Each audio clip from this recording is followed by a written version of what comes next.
안녕하세요. 사연에 빠지다의 DJ 민영입니다. 오늘도 두 가지 사연 준비되어 있으니 끝까지 함께 해주시고요. 구독과 좋아요 버튼도 꾹 눌러주세요. 그럼 오늘의 사연 함께 시작해 볼게요. 안녕하세요. 저는 현재 박사 과정을 밟고 있는 30대 여성입니다. 석사 마치고 한동안 짧게 직장 생활도 해보고 세계 일주도 하고 봉사활동도 하는 등 여러 가지 일들을 경험해보다가 공부를 더 하는 게 제 적성에 맞을 것 같다고 생각하곤 다시 학교로 돌아왔어요. 오랜만에 공부를 하려다 보니 아무래도 적응하는 게 쉽지만은 않아 적잖이 고생을 하기는 했지만 마지막 논문 심사만 통과하면 꿈에 그리던 박사학위를 딸리만 남아서 기대가 큽니다. 박사학위를 위해 다시 학교로 돌아오기 전 제게도 인생의 중대사라고 할 수 있는 일이 여럿 있었습니다. 그 중 하나가 바로 결혼 문제인데요. 한때 가족이 되리라 생각했던 그 사람과 그 집안과의 갈등으로 적지 않은 마음고생을 해야만 했습니다. 당신 자식 귀한 만큼 저도 우리 집에선 둘도 없는 귀한 자식이에요. 그런 남의 집 귀한 자식 업신여기며 뒷조사까지 해놓고 그럼 조용히 넘어가실 수 있을 줄 알았어요? 내가 처음부터 알았으면 그렇게까지 했겠어? 네가 진작 얘기를 해줬으면 내가 그랬겠냐고? 어떻게 그걸 내 탓으로만 돌릴 수가 있니? 그러니까 네가 말 좀 잘 해줬으면 긴 말 필요 없고 본인이 뿌린 씨앗 본인이 알아서 거두세요. 결혼 준비하는 사람들은 흔히 당하기 쉬운 게 결혼 이야기가 나오면 지금까지 상상도 못했던 모습이 내 부모에게서도 나온다는 점들이라고 하죠. 저도 그렇지만 예비 남편 역시 자기 어머니한테 그런 면이 있을 줄은 꿈에도 몰랐을 겁니다. 이래서 배우자 하나만 보고 결혼하는 게 참 위험하다는 생각이 들어요. 물론 결혼하는 당사자들이 가장 중요하다곤 하지만 다른 사람도 아니고 배우자 부모님과 저리 갈등이 크면 결혼 생활이 결코 순탄치 않을 테니까 말입니다. 그렇다고 부모와 인연을 끊는 게 어디 쉬운 일도 아니고요. 당시에는 저도 꽤나 속이 타였습니다. 물론 끝까지 일방적으로 참아주기만 하지는 않았지만 말이에요. 예비 남편을 처음 만난 건 석사 마치고 지도 교수님 소개로 대학원과 연계된 기업에서 보던 업무를 막 정리하고 해외를 떠돌던 시기였습니다. 방학 때 어학연수 다녔던 걸 제외하면 공부를 목적으로 하지 않고 국외를 돌아다녀 본 건 그때가 처음이었어요. 그동안 우물한 개구리로 살다가 모든 선택권이 전적으로 저한테 주어진 것을 제대로 즐긴 것 또한 그때가 처음이었어요. 그러니 마음이 붕 떠있기도 했습니다. 누군가에게 마음을 내어주는 것 또한 평소보다 훨씬 쉬운 시기였죠. 남들은 다들 취업이다 진학이다 치열하게 사는 와중에 제가 석사를 마치고 다양한 경험을 하려고 노력한 것은 그동안 제가 제대로 해본 게 공부밖에 없어서였어요. 초, 중, 고 학창 시절은 물론 대학 시절에도 새내기 때 흔히 한다는 자체 휴강 한번 해본 적이 없었습니다. 제 성격이 무던하고 진득한 편이기도 하지만 저희 부모님이 항상 강조하시는 게 성실함이었거든요. 학생은 학생으로서의 본분을, 사회인은 사회인으로서의 본분을 지키는 등 사람이라면 누구나 주어진 역할에 충실해야 한다는 말을 입이 닳도록 하시는 분들이셨습니다. 두 분 모두 저를 세상 그 누구보다 사랑해 주신 분들이시고 제 앞날을 위해 필요한 모든 것들을 아낌없이 지원해 주셨어요. 하지만 저런 부분에서는 결코 타협이 없는 분들이십니다. 제가 그런 부모님께 지금까지 반항 한번 해본 적 없었던 건 갈등을 좋아하지 않는 제 천성 탓도 있습니다만 곁에서 지켜본 부모님 역시 부모로서 사회인으로서 늘 최선을 다하시는 모습을 보며 자랐기 때문일 거예요. 우리가 부모가 되기를 선택하고 너를 낳았으니 네가 자립할 때까지는 우리 부부가 최선을 다해 널 돕는 게 당연하지. 하지만 대학에 진학하기로 한 것은 너 스스로 한 결정이니 너 역시 네 선택에 대한 책임을 져야 할 거야. 학생으로서의 가장 중요한 본분은 당연히 공부겠지? 그리하여 저는 대학에 입학하자마자 도서관 죽순이가 되었습니다. 요즘이야 워낙 취업이 힘든 세상이니 대학생들도 피땀 흘려가며 공부를 하고 스펙을 쌓는다고 하지만 그래도 힘든 고3 수험생활 이겨내고 대학 입학한 그 시기만이라도 갓 성인이 된 자유를 누리는 게 대부분이거든요. 저 역시 그런 자유를 누리고 싶다는 생각을 아주 해보지 않은 건 아니었습니다만 대학 합격이 결정되고 부모님과 약속한 것이 있었어요. 집에서 제 대학 등록금과 용돈을 책임져 주시겠다고 약속하셨지만 거기에는 조건이 있었습니다. 우리도 너를 위해 우리가 할 수 있는 지원은 최선을 다해 해보겠어. 하지만 그만큼 너도 학생으로서 노력을 해야 하지 않겠니? 아무리 자식이라지만 학생으로서 본분을 다하지 않는데 적지 않은 돈을 등록금으로 쓰면 아까운 일이지. 그렇게 부모님이 요구하신 건 매 학기 평균 성적 A를 받아오는 것이었습니다. 그 밑으로 떨어지면 용돈과 등록금 지원을 중단하겠다고 하셨죠. 사람에 따라서는 저희 부모님이 그래도 자식 일인데 너무 야박하지 않냐고 생각할지는 모르겠으나 저는 그런 대로 수용을 했습니다.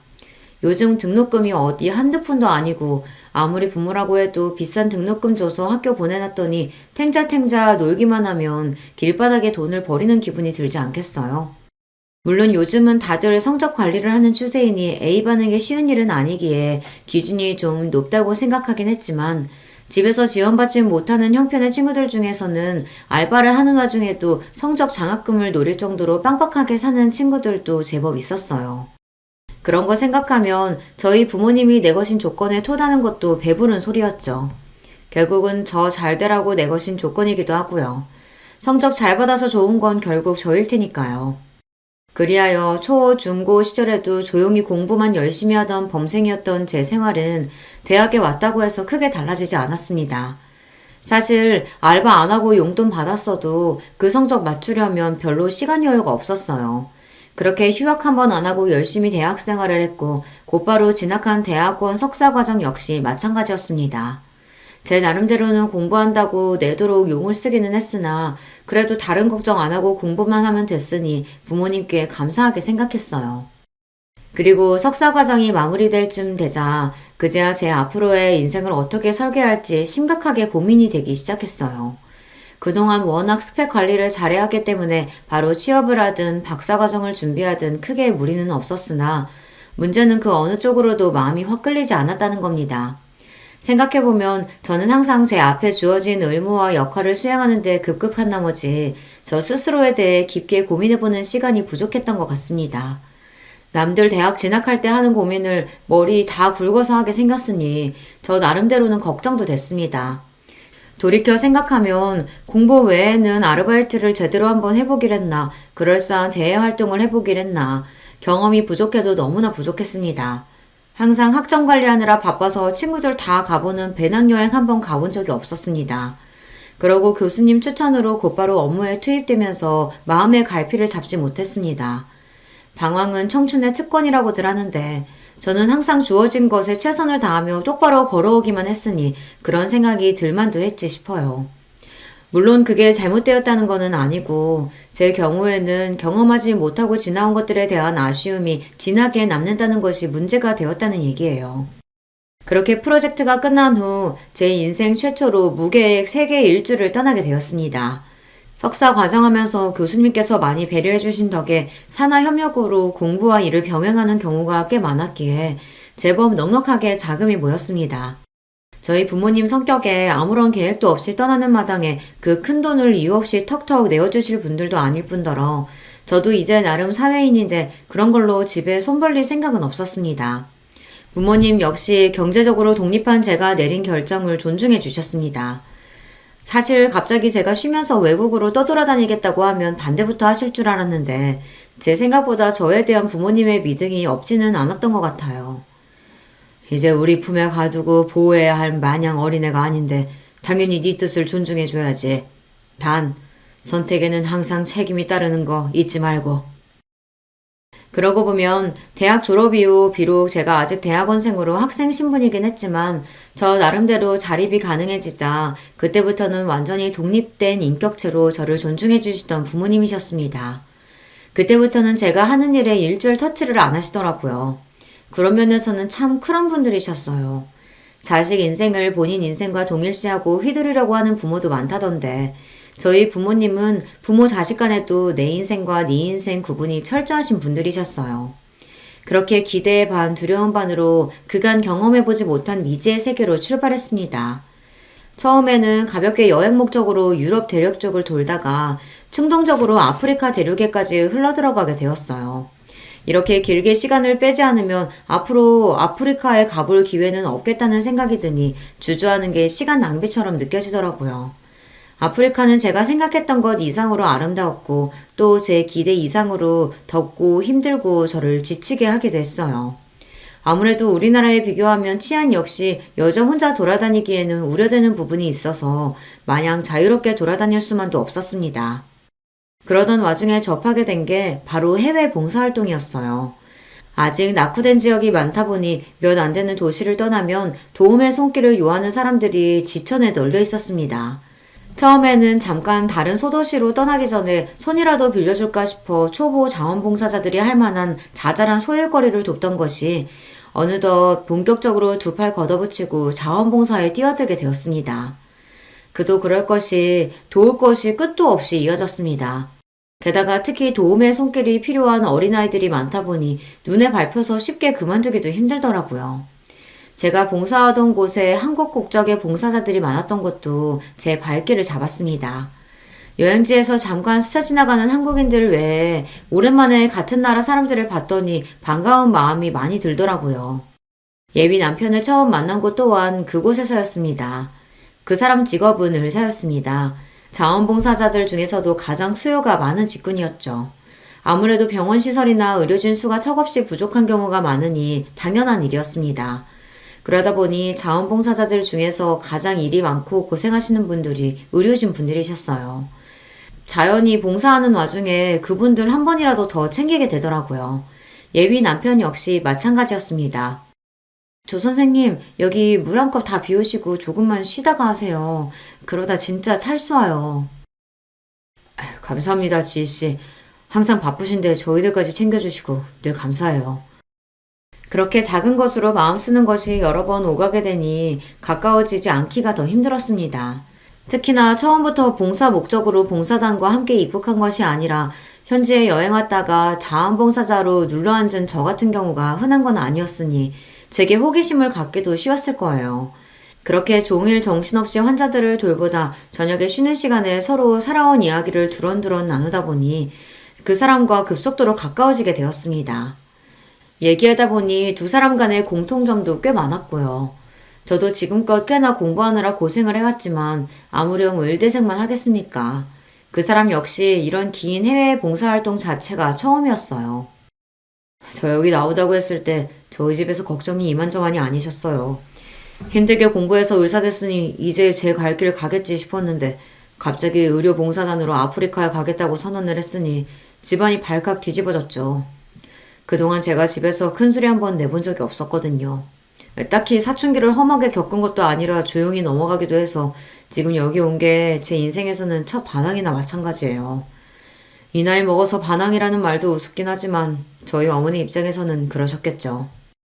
저야 저를 돌아보고자 하는 생각에 떠난 여행이니 반항이라고까지 할 건 아니었지만 그 외의 상황을 생각해보면 저와 크게 다르지 않다는 생각이 들었어요.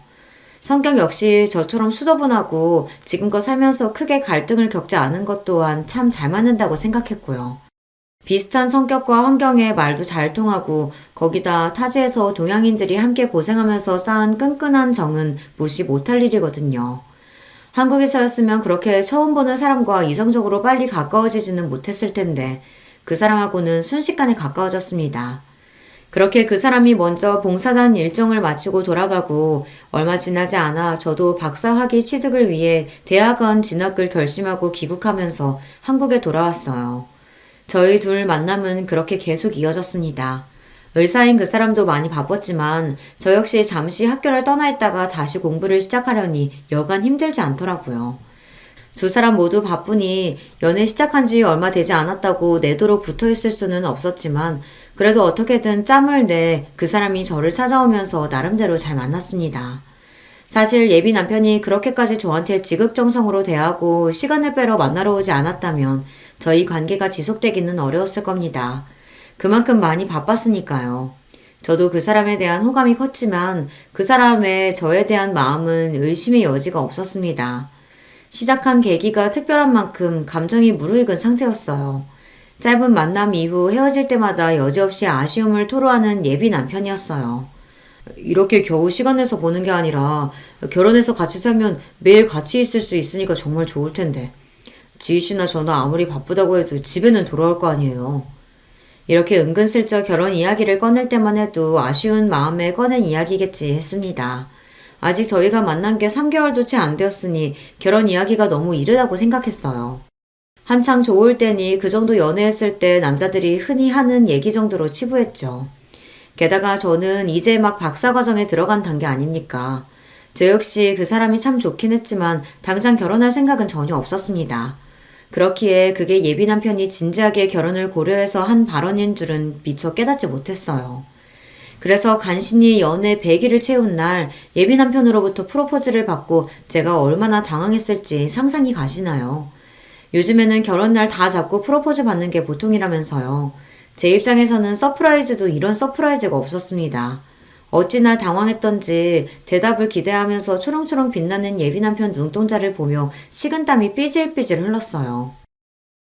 나는 우찬 씨가 정말로 나랑 결혼할 생각이 있어서 그런 이야기 했다고 미처 생각을 못했어요. 아직 우리 만난 지도 얼마 되지 않았고, 지희 씨 말대로 우리가 만난 기간은 길지 않지만, 그럼에도 많은 걸 함께 겪으면서 그 쌓은 유대감이 결코 가볍지 않다고 생각해요. 처음 만나자고 할 때부터 절대 가볍게 생각하는 마음가짐은 없었고요. 그러니 지금부터라도 진지하게 생각해줬으면 좋겠어요. 솔직히 어떻게 거절을 해야 이 사람 심기를 거스르지 않을 수 있을까?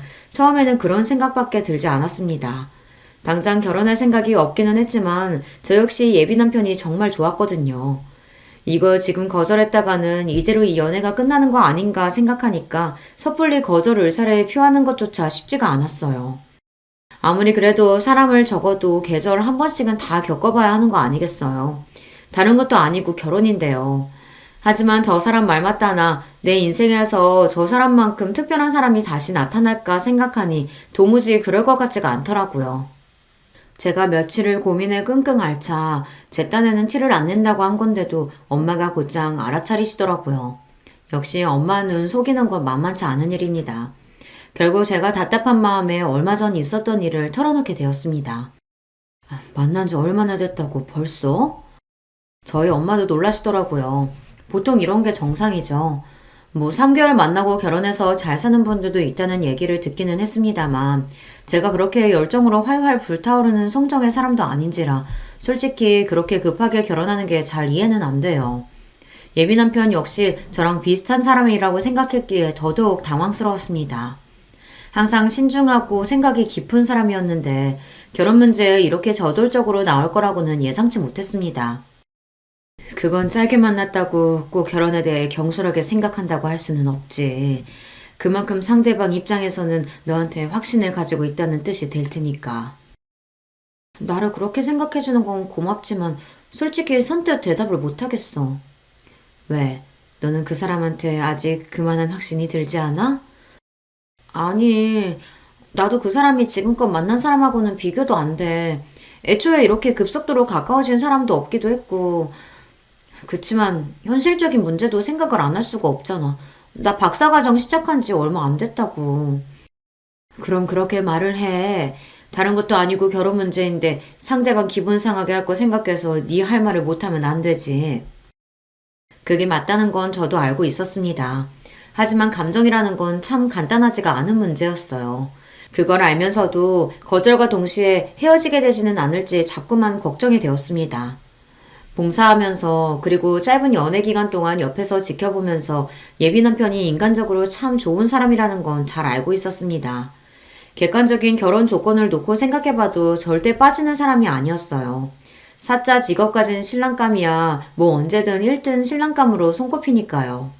근시일 내에 제가 결혼할 생각이 있었다면 마다할 만한 사람이 아니라는 건 확신했습니다. 아무리 고민을 해봐도 답은 하나였어요. 진심으로 솔직하게 대화하는 것 말고는 수가 없었죠.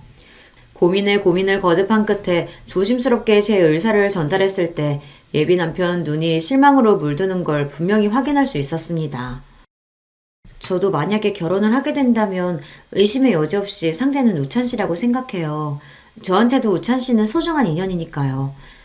하지만 저 귀국해서 박사과정 시작한 지 얼마 되지 않았고 지금 결혼을 논의하기에는 현실적으로 무리가 있는 것도 사실이잖아요. 연애 기간도 짧았으니 한두 해 더 연애하면서 시기를 맞춰봐도 되지 않을까요? 저는 저희들 다 너무 바쁜 사람들이니까 하루라도 빨리 가족이 돼서 좀 더 안정적으로 지낼 수 있었으면 했어요. 아무래도 제가 마음이 앞서서 지희 씨를 부담스럽게 만들었나 봐요. 최선을 다해서 서로 감정 상할 일 없게 말하려고 애썼는데 아무리 조건부라고 해도 일단 거절은 거절이니 분위기가 서먹해졌습니다. 무슨 말로 이 분위기를 풀어야 하나 고민하고 있는데 예비 남편이 먼저 운을 띄웠어요. 실은 저 만나는 사람 있다는 걸 눈치채신 순간부터 저희 어머니께서 지희 씨 한번 데리고 오라고 아주 성하세요. 저는 처음부터 결혼 생각이 있었으니 조만간 양가 부모님 별일 생기지 않을까 싶어 조만간 데리고 가겠다고 얼버무려서 지금까지 어떻게든 무마해왔고요. 그럼 결혼은 천천히 생각해보더라도 저희 어머니부터 만나보지 않을래요? 부담스럽게 짝이 없는 말이었습니다. 청혼도 막 거절한 판국에 미래의 시어머니 되실 분을 만나자니요. 하지만 이미 큰 거절을 한번 해놓고 또다시 거절을 하기도 좀 그렇더라고요. 썩 내키지는 않았지만 결국 그러마하고 수락을 하고 말았어요. 청혼 거절했다면서 그 집에 인사를 간다고? 결혼 이야기 잘 정리하러 다녀온다고 해놓고 예비 시어머니 만나뵐 날을 받아왔다는 말에 저희 부모님 두 분 다 황당해 하시더라고요. 하긴 수락도 아니고 거절을 해놓고 곧장 상대의 어머니를 만난다고 하는데 상황이 요상하게 느껴지는 게 당연한 일이겠죠. 제가 그 말을 하면서도 황당했으니 부모님은 오죽하셨겠어요. 어째 상황이 요상하게 돌아간다. 그러게 이러다 우리 딸 자기도 모르는 새에 호로록 시집가는 거 아니야? 아니야. 그냥 딱 인사만 드리고 오는 거야. 제 입으로 말하면서도 자신이 없더라고요. 아까는 예비 남편 표정이 너무 시무룩해서 어머님 만나보자는 제안을 받아들였는데 생각해보니 예비 남편으로서도 참 애매한 상황 아닙니까? 제가 청혼 받아들여서 집에 인사를 시키는 것도 아니고 결혼 좀 천천히 생각해보자고 했는데 자기 어머니 만난 자리에서 어떻게 얘기할 생각인지도 모르겠고요. 하지만 이미 어른한테 찾아뵙겠다고 말씀까지 전한 마당에 쉽게 물을 수도 없고 진퇴양난의 상황에 놓였다는 생각이 들었습니다. 엄마는 솔직히 좀 그렇다. 그 정도야 자기 모친한테 본인이 충분히 무마하거나 미룰 수 있는 거 아니야? 가서 무슨 이야기를 어떻게 하겠다는 건지도 모르겠고. 아버지는 비교적 말씀을 아끼고 계셨지만 엄마 말에 수긍하고 계신다는 건 분명했습니다. 부담감에 예비 시어머니를 만나기도 전에 두통이 났어요. 어찌되었든 약속한 날짜는 어김없이 다가왔고 예비 남편과 함께 예비 시어머니와 식사를 하게 되었습니다. 그렇게 처음 뵌 예비 시어머니는 머리부터 발끝까지 명품을 휘감은 도도한 인상이셨습니다. 아가씨가 우리 우찬이랑 해외 봉사에서 만났다는 사람이구나. 내가 너무 궁금해서 우리 아들을 좀 들볶았어요. 괜찮죠? 네, 그럼요. 그럼 그 자리에서 아니요, 부담스러웠어요. 그런 소리를 어떻게 하겠어요. 그저 트집 잡히지 않으려고 입에 경련이 오도록 미소를 짓는 와중에 긴장감이 풀리지를 않았습니다. 딱 보기에도 예비 시어머니는 만만치가 않아 보였습니다. 얘가 어릴 때부터 머리가 좋고 성격이 다정해서 크면서 내 속 한 번 썩인 적이 없었어요. 성적이 워낙 잘 나오니 아까운 마음에 의대가라고 했을 때도 군말 없이 따랐고 애가 참 효자거든. 그러니 내가 얘 갑자기 아프리카 가겠다고 했을 때 얼마나 놀랐겠어? 거기가 어디 보통 땅이야? 내전도 많고 전염병도 돌고 그런다던데 내가 어찌나 가슴이 철렁하든지. 아프리카도 사람 사는 곳이니 못 갈 것까지야 없지만 예비 시어머니 말 맞다나 지역에 따라서는 위험한 것도 있고 병원도 많이 부족한 건 사실이죠.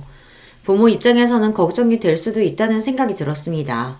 비록 다 커서 의사까지 된 아들을 여전히 너무 품 안의 자식처럼 싸고 둔다는 느낌을 지우기는 힘들었지만 말이에요. 그런 생각을 하던 와중에 새침한 눈길로 저를 바라보던 예비 시어머니가 제게 물으셨어요. 나는 다 큰 아들 자식 아프리카 내보내기도 쉽지가 않던데 지희 씨 집에서는 크게 신경을 안 쓰시나 봐요? 딸 자식이면 더더욱 걱정이 될 만도 한데 부모님이 많이 바쁘신가 봐?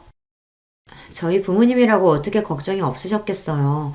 저도 우찬 씨랑 비슷하게 자라서 지금까지 제 나름대로는 크게 부모님 속썩이지 않고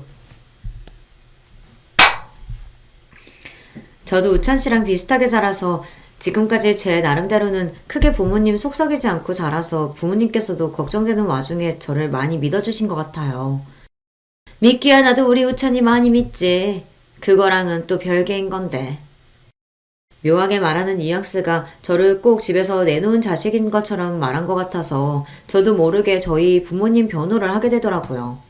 그런데 제 말 중 자식에 대한 믿음을 언급한 게 못마땅한 모양이었습니다. 지인 씨가 평소에 워낙 잘하는 딸이다 보니까 부모님께서도 믿고 보내주신 거겠죠. 본인 어머니가 슬쩍 비협조적인 태도로 나온다는 걸 눈치챘는지 예비 남편이 자기 딴에는 수습한다고 또 저를 추켜 세웠습니다. 제가 보기에는 이 자리에 나오기 전부터 예비 시어머니는 저를 마뜩지 않게 여기는 게 분명해 보였어요.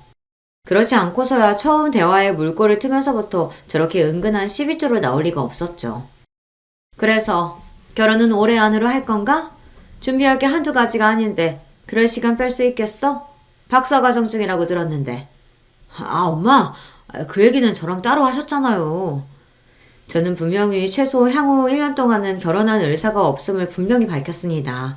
갑작스럽게 나오는 결혼 이야기에 제 표정이 저도 모르게 굳어졌어요. 그걸 놓치지 않고 예비 시어머니가 물고 늘어지기 시작했습니다. 내가 아가씨가 바로 결혼 안 한다고 우리 애 청혼 거절했다는 얘기는 들었어요. 솔직히 만난 지 얼마 안 돼서 우리 애가 결혼 얘기까지 꺼냈다는 게 나도 놀랍기는 했는데 그걸 또 거절했다니 그건 그거대로 또 놀랍네. 지금 여기 나온 걸 보면 아예 결혼 생각이 없지는 않은 것 같은데. 한마디로 제게 해명을 요구하시는 거나 다름없었습니다. 혹시 자기 아들 청혼에 곧장 반색하며 반기지 않아서 미운 털이 박힌 건가 싶었어요. 대답을 잘못했다가는 제대로 눈엣 가시가 되지 않을까 싶어 긴장이 확 들어갔습니다. 네, 말씀하신 대로 우천 씨와는 당연히 진지하게 만나고 있어요. 다만 저희가 교제 기간이 아직 길지 않고 저 역시 박사과정 시작한 게 얼마 되지 않아서 시간이 좀 필요하지 않을까 하는 생각에 우천 씨와 얘기는 잘 끝냈습니다. 결혼하면 우리 애 내조도 해야 하는데 박사까지 하는 게 좀 낭비다 싶기도 하고 솔직히 우리 애가 누구랑 대도 빠지는 애가 아닌데 우리 애도 아니고 아가씨 쪽에서 퇴짜를 놨다니 애 엄마 되는 입장에서는 기분이 썩 유쾌하지가 않네. 아휴, 엄마 정말 별소리를. 지씨, 저희 엄마가 워낙 저를 아끼셔서 그냥 높아심에 하시는 말씀이에요. 너무 마음 쓰지 말아요. 가시방석도 이런 가시방석이 없었습니다. 한편으로는 불쾌하기 짝이 없었어요. 여자는 결혼하면 하던 일 다 내팽개치고 남편 인생의 모든 걸 다 맞춰가며 살아야 합니까? 을사 아들 가진 엄마이니 아들 부심이 하늘을 찌르는 거야 이해하지 못할 건 아니었지만 저도 나름대로 공부 열심히 해서 주변에서 인정받으며 박사까지 준비하고 있는데 그걸 깡그리 무시당하는 기분이었어요. 게다가 아직 결혼이 결정된 것도 아닌데 내조 운운하며 제가 더 배우는 걸 낭비니 어쩌니 하는 건 정말 무례한 발언 아닙니까? 이럴 거면 굳이 뭘 만나자고 해서 불어 사람 속을 긁나요. 거기까지 들으니 저도 더는 표정 관리가 안 되더라고요. 밥이 입으로 들어가는지 코로 들어가는지도 모른 채 어영부영 그 자리를 끝내고 나오면서도 기분이 영 나아지질 않았습니다. 이 사달을 막지 못한 예비 남편이 제 눈치만 보며 차마 말도 제대로 못 붙였어요. 솔직히 오늘 일은 많이 불쾌하네요. 본인 자식 귀한 만큼 저도 우리 집에서는 세상 둘도 없는 귀한 자식인데 아무리 아들인 우찬 씨가 아깝다고 해도 저한테 그런 태도는 지나쳤다고 생각해요. 미안해요, 지희 씨. 저희 어머니가 밖에서 누구한테 저런 식으로 말씀하시는 분이 아닌데 아무래도 당장 결혼한다는 대답을 못 들었다고 하니 어머니 입장에서는 마음이 상하셨던 모양이에요. 제가 대신 사과할게요. 그것도 그거지만 여자가 바깥이라는 걸 무시하는 발언도 걱정스러워요. 아직 이런 얘기 꺼내는 건 시기상조긴 하지만 저 결혼한다고 지금껏 제가 고생해서 읽은 것들 아깝게 다 내팽개칠 생각 전혀 없어요. 그럴 것 같으면 지금 이 고생해가면서 박사과정 준비하지도 않을 거고요. 그럼요. 저도 내존이 뭐니 하면서 지희씨 집에 들어앉힐 생각 없어요. 지금까지 본 예비 남편 성정을 생각하면 그 사람이 그럴 리가 없다고 생각했지만 그 모친 되시는 양반이 저렇게 나오니 상황이 마냥 낙관적으로 볼 수가 없더라고요. 더군다나 본인도 여자라는 인간이 저리 꽉 막힌 소리만 하는 것도 어처구니가 없었고요. 예비 남편이 거듭 사과하며 제 기분을 풀어주려 노력했지만 안타깝게도 별 효과는 없었습니다. 저희 집에서도 그날 이후로 별다른 말씀은 안 하셨으나 예비 남편 어머니한테 인사를 드리고 들어와서 며칠을 기분이 저기압인 딸을 보며 눈치를 못 채시는 게 더 이상한 일이었죠. 가뜩이나 예비 남편이 성급하게 결혼을 해서 저를 곤란하게 한 것부터가 별로 마음에 안 드실 텐데요. 모르긴 몰라도 예비 시어머니와도 얘기가 잘 안 된 것 같으니 저희 집에서도 아직 인사조차 오지 않은 예비 남편에 대한 인상이 좋을 수가 없었습니다. 생각해보니 그것도 좀 그랬습니다. 한쪽 집 부모 인사를 드렸으면 다른 쪽에도 인사를 드리는 게 균형이 맞는 일이잖아요. 막상 그 사람이 저희 집까지 인사 온다고 하면 제가 부담스럽기는 했겠으나 그렇다고 말 한마디 안 꺼내는 것도 좀 그렇잖아요.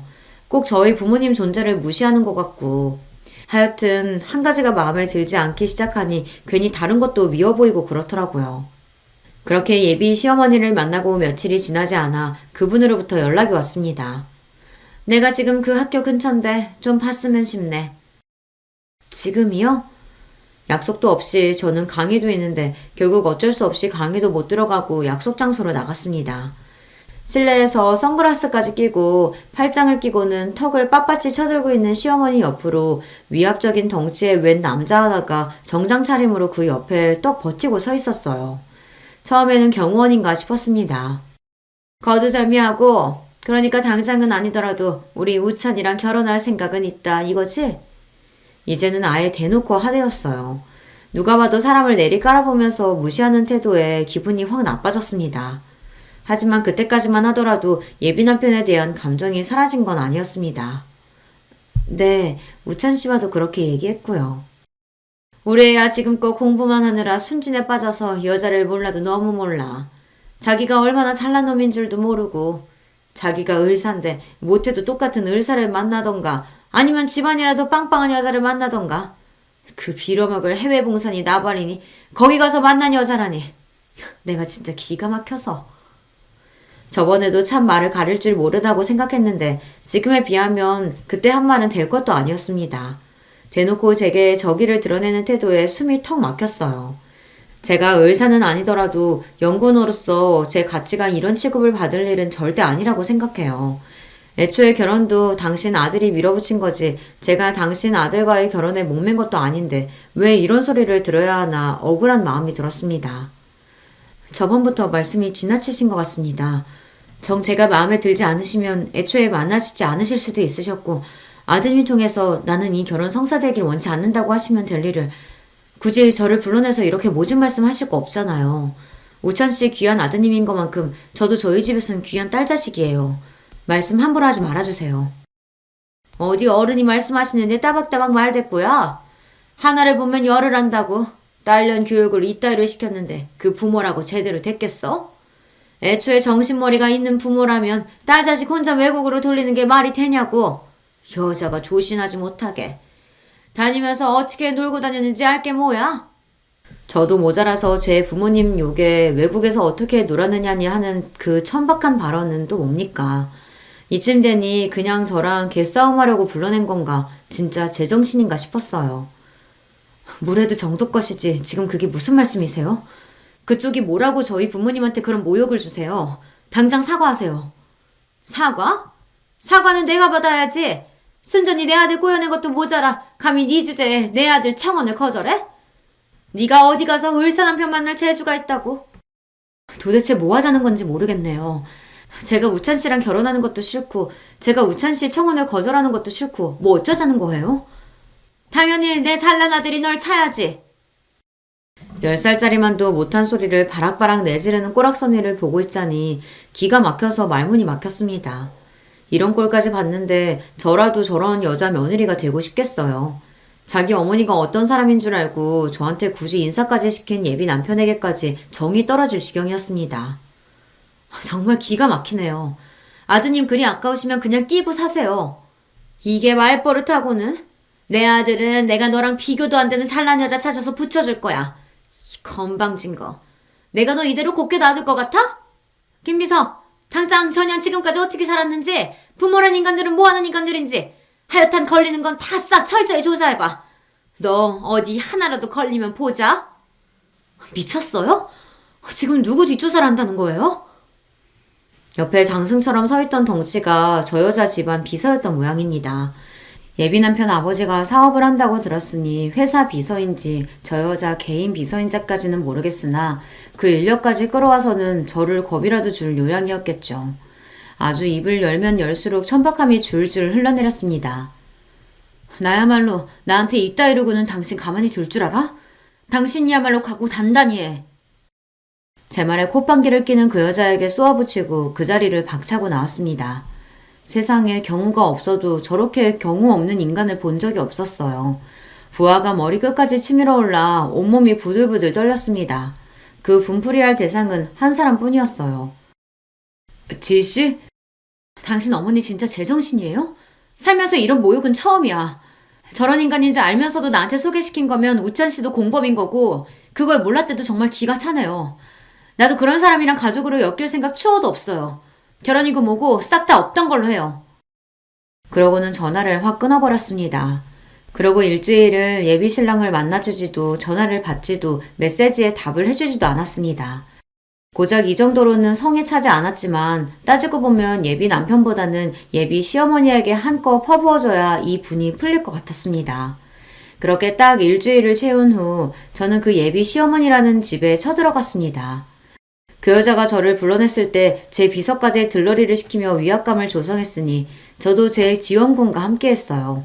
바로 제 어머니의 비서였습니다. 야, 너 여기가 어디라고 쳐들어와?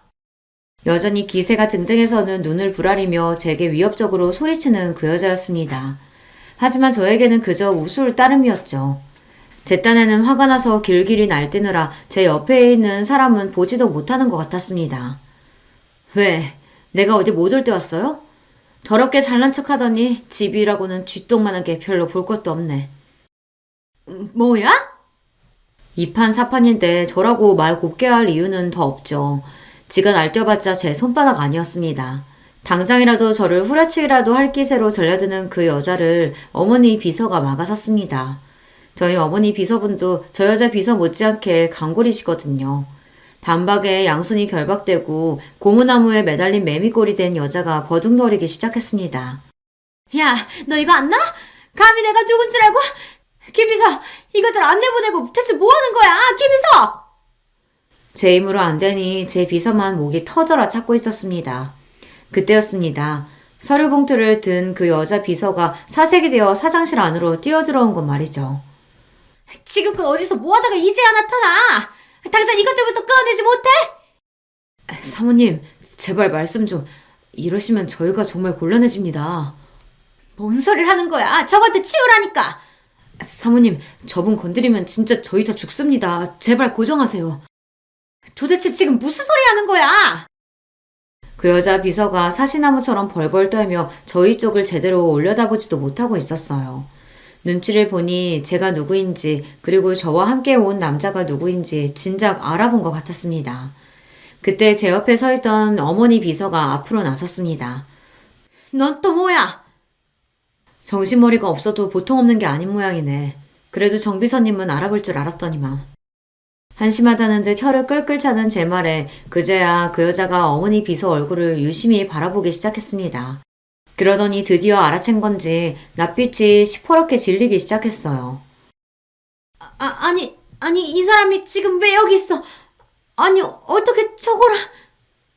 이제야 알아보시겠어요? 우리 정 비서님? 그 여자에게 결코 낯선 얼굴이 아니었을 겁니다. 당연하죠. 저희 어머님 회사에 거래를 넣으면서 그 작은 회사 사장까지 상대할 급이 아닌 저희 어머니 대신 어머니 직속 비서인 정 비서님과 주로 업무를 봤을 테니까요. 말하자면 저희 어머니 회사가 저 여자 남편 회사의 갑이다 이 말입니다.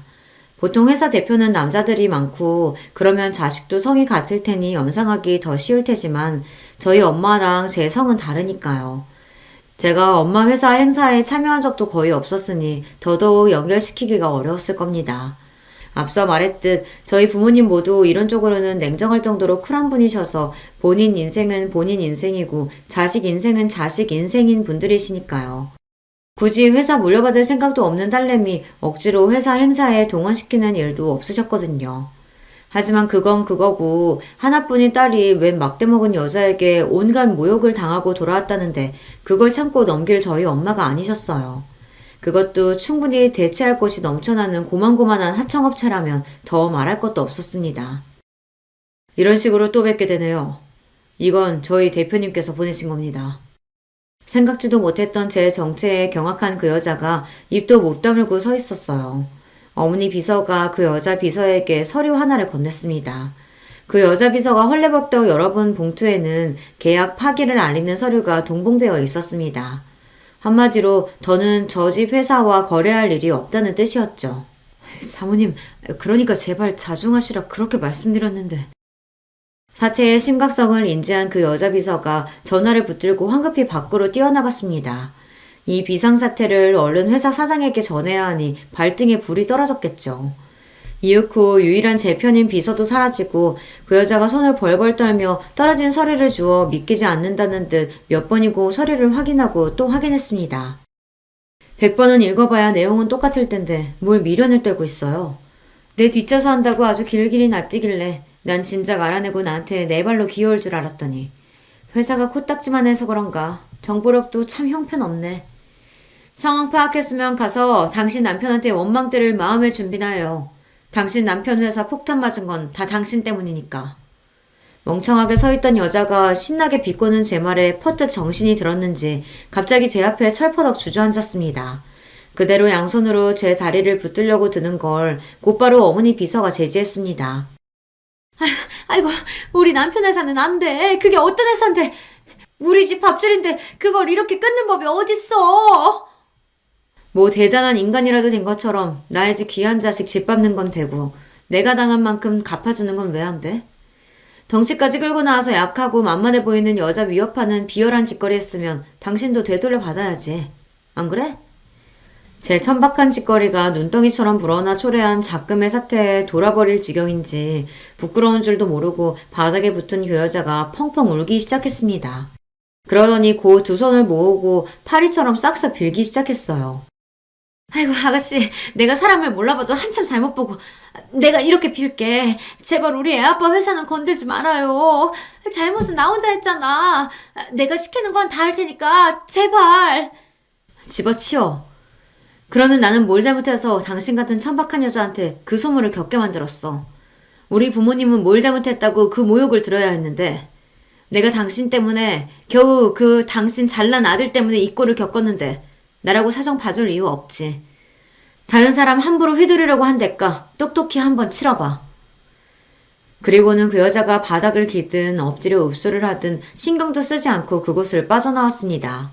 한참 멀어질 때까지 세상이 떠나가라 우는 그 여자 꼴을 보아도 아무것도 아닌 주제에 다른 사람 무시하고 업심여겨 못됨 심보가 다시금 생각나 일말의 동정심조차 들지 않았어요. 계약 파기는 여전히 유효했습니다.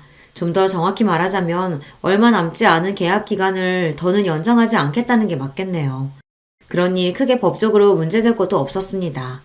그 집안 꼴은 아주 쑥대밭이 되었어요. 회사야 영문도 모르고 갑자기 폭탄을 맞았으니 갑작스러운 손실을 수습하느라 뿌리가 뽑힐 지경이 되었습니다.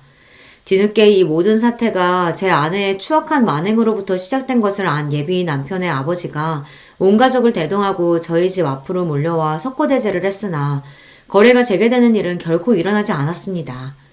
예비 남편과는 딱 한 번 다시 만나 모든 관계를 정리했어요.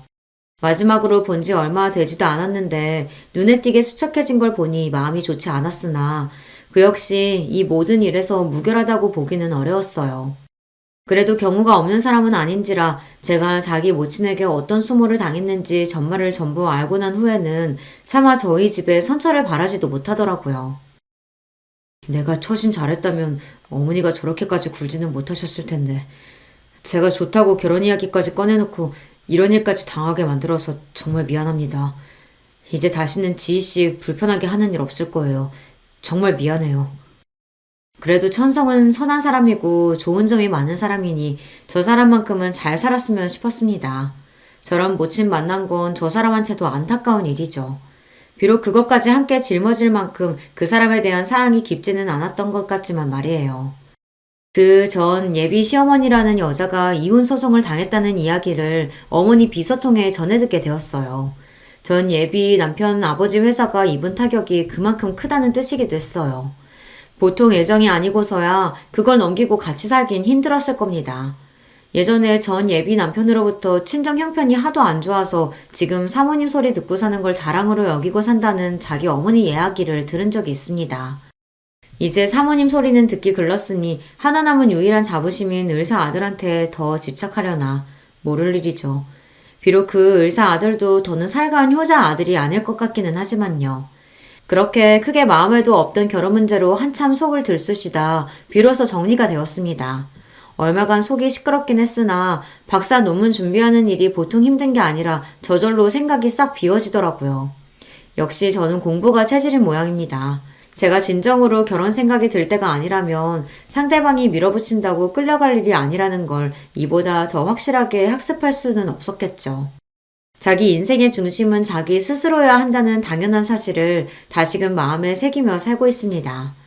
오늘 제가 들려드릴 이야기는 여기까지예요. 결혼을 고민하시는 분들 중 혹시 상대방에게 끌려다니는 것 같다는 생각이 드신다면 한 번쯤 자기 자신만 생각해 보셨으면 하는 생각이 드네요. 아무쪼록 다들 최선의 선택을 하셔서 행복한 결혼 생활 하시길 바랄게요. 이야기 들어주셔서 감사합니다. 반갑습니다. 서울에 사는 30대 중반, 아니 이제 다시 초반이 된 여성입니다. 원래 나이를 먹을수록 눈물이 없어진다고 하잖아요. 그런데 그거와는 별개로 감수성과 포옹력은 더 짙어지는 것 같아요. 요즘에 툭하면 서글프고 별일도 아닌데 마음 아파하고 내일도 아닌 일에 쉽게 이입하고 저는 요즘 특히나 다른 사람들의 이야기에 감정적으로 크게 공감하곤 해요. 세상은 넓고 사연은 다양하니 이렇게 방구석에 누워있어도 갖가지 삶을 들여다볼 수 있잖아요. 듣기만 해도 참 화나고 어이없거나 가슴 아픈 일들이 많더라고요. 사연자들의 세세한 묘사를 들으면 제가 마치 그곳에 존재하는 것처럼 느껴지면서 덩달아 함께 붕괴하곤 합니다. 그게 바로 이 채널을 찾는 이유죠. 감정적으로 너무 동화되면 힘들 때도 있지만 마지막에 시원히 해결되는 모습을 볼 때면 그만큼 해소감도 크거든요. 늘 그런 이유로 자주 찾아 듣곤 했는데 반대로 이번엔 제가 이렇게 사연을 보내게 됐네요. 다른 누군가 날 이해해줄 사람이 있을까 싶어서 꽁꽁 감춰둔 이야기지만 저처럼 정서를 깊게 공유해줄 수 있는 분이 계시길 바라며 이렇게 시작해봅니다. 이 이야기의 시작은 저의 결혼부터였어요. 시월드라는 말 들어보셨나요? 시집살이를 요즘 말로 바꾼 건데 제가 이 시월드를 잘못 만나면서 모든 게 꼬여버렸거든요. 그 잘못된 만남의 주인공은 다른 누구도 아닌 바로 저희 손윗동서들이었습니다. 아주 지독한 두 명의 동서죠. 본격적인 이야기에 앞서 제 과거에 대한 것부터 거슬러 올라가야겠네요. 저는 타고난 운이 좋아서 부유한 집안에서 태어났습니다. 부모님에게 참 감사한 일이죠. 아빠는 자수성가에서 중소기업 사장으로 계셨고 엄마는 피아노 학원 원장으로 일하셨고 저는 금지옥엽 자란 외동딸이었습니다. 부족함 없이 크면서 갖고 싶은 건 갖고 하고 싶은 걸 하면서 자랐어요. 어렸을 땐 그게 당연한 건 줄 알았고 모든 사람이 그렇게 사는 줄 알았어요. 하지만 커가면서 다른 사람과의 환경 차이를 느끼고 선택의 폭을 실감하면서 제가 누리는 것들이 당연한 게 아니라 감사한 일이란 걸 알게 됐죠. 그렇게 나이가 들고 조금씩 철이 들 무렵 영원할 것 같던 행복에 금이 가기 시작했습니다. 엄마가 크게 아프기 시작했거든요. 암이었습니다. 제가 유치원 때 엄마가 암에 처음 걸리셨는데 그때 완치되던 암이 다시 재발된 거였어요. 처음엔 초기였던 암이 이제는 말기에 가까워져 엄마의 생명을 서서히 갉아먹어 갔습니다. 아빠와 엄마는 금술이 좋은 편이셨던지라 엄마가 아프고 나면서부터 아빠까지 몸이 점점 안 좋아지셨어요. 전 대학을 휴학하고서 입원한 엄마 옆을 매일 지켰는데 아빠는 일 때문에 병원을 자주 올 수 없는 상황이었거든요. 아빠는 그게 많이 힘드셨던 것 같아요. 솔직히라도 더 곁에 있고 싶은데 그럴 수 없으니까 퇴근 후 바로 병원으로 오고 새벽까지 있다가 집에 들려 다시 회사로 출근하고 이 패턴으로 8개월 넘게 보내셨죠. 그러면서 아빠는 살이 15kg 이상 빠졌고 머리도 어느새 흰머리로 가득 찰 정도였어요. 항상 말끔해 보이던 아빠가 이제는 마치 일상을 포기한 사람처럼 보이더라고요. 물론 엄마의 모습에는 비할 수 없었습니다. 항암 치료를 시작하면서 엄마는 눈에 띄게 양상해지고 파리해져 갔거든요. 정말 말 그대로 목숨이 깎여가는 걸 육안으로 확인하는 기분이었습니다. 엄마가 걱정할까봐 눈물이 날 때면 화장실로 도망쳐서 엉엉 울고 다시 병실로 돌아왔어요. 그렇게 분주히 왔다 갔다 하는데도 눈물이 마를 새가 없었습니다. 엄마는 살기 위해 안간힘 써서 버티는데 사실 아빠랑 저는 알고 있던 것 같아요. 엄마에게 죽음이 가까워지고 있다는 걸. 우리에게 남은 시간이 별로 없다는 걸요. 나중에 후회하고 싶지 않아서 엄마에게 사랑한다는 표현도 더 많이 더 자주 하게 되었고 사진과 영상도 함께 많이 찍고 나름대로 준비를 많이 했어요. 평소에 좀 많이 해둘 걸 싶기도 했죠. 엄마가 건강할 때 찍은 사진보다 아플 때 찍은 사진이 더 많은 것 같아서 그게 좀 마음 아프더라고요. 그렇게 하루 이틀, 한 달, 두 달이 흐르고 엄마는 결국 돌아가셨습니다. 엄마가 남긴 유언을 저는 평생의 좌우명으로 삼게 됐어요.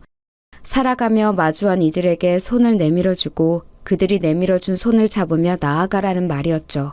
언제나 남들에게 묵묵히 베풀며 살아가던 엄마다운 마지막 유언이었죠. 평소 엄마는 남에게 베풀면 그보다 더 큰 복을 돌려받을 거라는 신념을 갖고 사셨거든요. 제가 꼭 그렇게 하겠다고 하자 엄마는 죽음 앞에서도 천사 같은 미소를 보이며 사랑한다는 말을 간신히 내뱉고선 조용히 눈을 감으셨습니다. 아빠는 엄마의 죽음 후 더 이상 그 집에서 살기 싫어하셨어요. 저 때문에 어쩔 수 없이 집에 들어오셨지만 엄마와 함께 쓰던 안방에는 가지 않고 서재에 들어가서 주무셨죠. 엄마가 떠나고 3개월간은 울지도 않고 슬픈 내색도 하지 않으셨는데 어느 날 엄마가 쓰던 앞치마를 발견하고선 식탁 앞에서 펑펑 눈물을 쏟아내셨어요. 그 모습을 본 저도 통곡할 수밖에 없었죠. 그때 처음으로 아빠한테 이사 가자고 이곳을 떠나자고 말했던 것 같아요. 사실 그 집은 엄마에 대한 추억과 그리움으로 똘똘 뭉쳐 있어서 떠나면 안 될 것 같은 책임감을 갖고 있었거든요. 그런데 그 책임감 때문에 아빠와 제 감정에 발이 묶여있는 느낌이었어요. 대놓고 슬퍼하기도 어렵고 그렇다고 외면하기도 힘든. 그런데 아빠가 우는 모습을 보니 이젠 한계인 것 같아서 그런 생각을 떨쳐내고 떠나자 한 거였습니다. 거절할 줄 알았던 아빠는 뜻밖에도 알겠다고 답하셨어요. 아마 아빠도 똑같이 한계였던 것 같아요. 어디로 갈지 내내 생각해 보았는데 아빠는 제게 조심스럽게 귀농을 하고 싶다고 하셨습니다. 텃밭을 키우고 반려동물과 지내며 검소하고 조용히 살고 싶다고 하셨죠. 원래 할아버지도 농사를 짓다가 서울에서 공장 일을 시작하셨고 아빠가 그 뒤로 일을 물려받아서 지금의 자리까지 오르셨던 거거든요. 아빠에게 시골은 그렇게 먼 곳이 아니었던 거죠. 아빠는 결국 회사를 다른 이에게 넘기셨고 모든 걸 훌훌 털어버리고서 시골로 내려가셨습니다. 그 마을은 할아버지의 고향이었고 인구가 30가구도 안 되는 작은 동네였어요. 집은 방 2개가 있는 생각보다 큰 집이었는데 아무래도 깨끗하고 세련된 곳과는 거리가 먼 정감 있는 분위기였습니다. 그렇지만 둘이 살기엔 적당한 곳이었으니 더 바랄 게 없었죠. 게다가 집 앞엔 커다란 마당도 있으니 채소도 심을 수 있고 아침마다 짧은 산책하기도 좋아서 여러모로 만족스럽더라고요. 아빠는 서울 생활을 정리한 돈만으로도 평생은 먹고 살 수 있다며 더는 아등바등 살기보다 여유를 갖고 천천히 세상을 둘러보며 살고 싶다고 하셨는데 그 생각과 딱 맞는 환경이었어요.